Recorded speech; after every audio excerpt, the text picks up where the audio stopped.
आज मैं आपको एक मजेदार कहानी सुनाने जा रही हूँ जिसका शीर्षक है एक अनोखा न्याय। तो चलिए शुरू करते हैं। बगदाद के एक खलीफा के महल में अली हसन नाम का एक नौकर था। खाते पीते घर के होने के बावजूद भी वह गरीब की तरह रहता था। वह और उसकी पत्नी फातिमा असरफी इकट्ठा करने में जुटे रहते थे और उन्हें दिन रात गिनते रहते थे। धीरे धीरे हसन और भी लालची होता गया। वह खाने पीने की चीज़ भी मुफ्त चाहने लगा। एक दिन अपनी बीवी फातिमा से कहा, तुम बाजार वाले को यह बताओ कि मुझे जेल खाने में बंद कर दिया गया है और इसी बहाने खाने का सामान मुफ्त हथिया लो। अली हसन के अनुसार फातिमा ने ऐसा ही किया। थोड़े दिन बाद बाजार वालों ने सामान देना बंद कर दिया। तब अली हसन बोला, अब रिश्तेदारों के पास जाकर खाने पीने का सामान ले आओ। इसी प्रकार कुछ दिन बाद रिश्तेदार ने भी अपना हाथ पीछे खींच लिया। हसन को बहुत क्रोध आया। उस दिन एक खलीफा के घर से एक याकूत चुरा ले आया।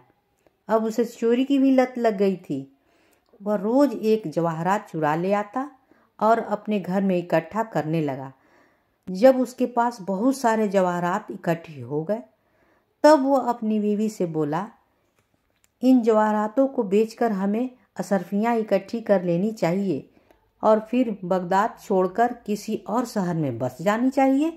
उसकी बीवी ने कहा, कुछ जवाहरात मैं आज बाजार जाकर बेच आती हूँ। जब वह बाजार पहुँची तो जौहरी ने खलीफा के जवाहरात पहचान लिए और उन्हें खलीफा के यहाँ पहुँचा दिया।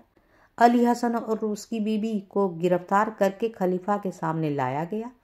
सारी कहानी सुनकर खलीफा बोले, दुकानदारों से झूठ बोलकर सामान लेने पर तुम्हें भारी जुर्माना देना होगा। रिश्तेदारों को ठगने पर तुम्हें कोड़े लगाए जाएंगे और महल में चोरी करने पर सजाए मौत दी जाएगी।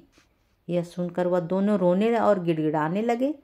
तब दयालु खलीफा ने कहा, अच्छा महल के जवाहरात को वापस लिए जाएंगे, पर तुम अपनी असरफियाँ की थैली गले में लटका कर वापस जा सकते हो।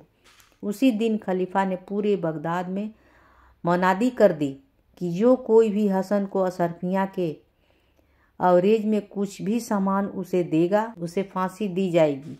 अली हसन और उसकी बीवी अजीब मुसीबत में फंस गए।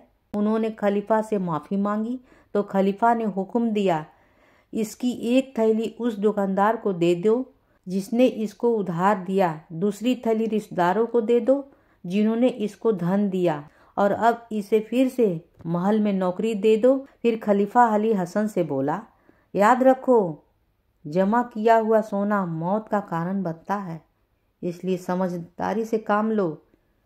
कहानी होती है समाप्त।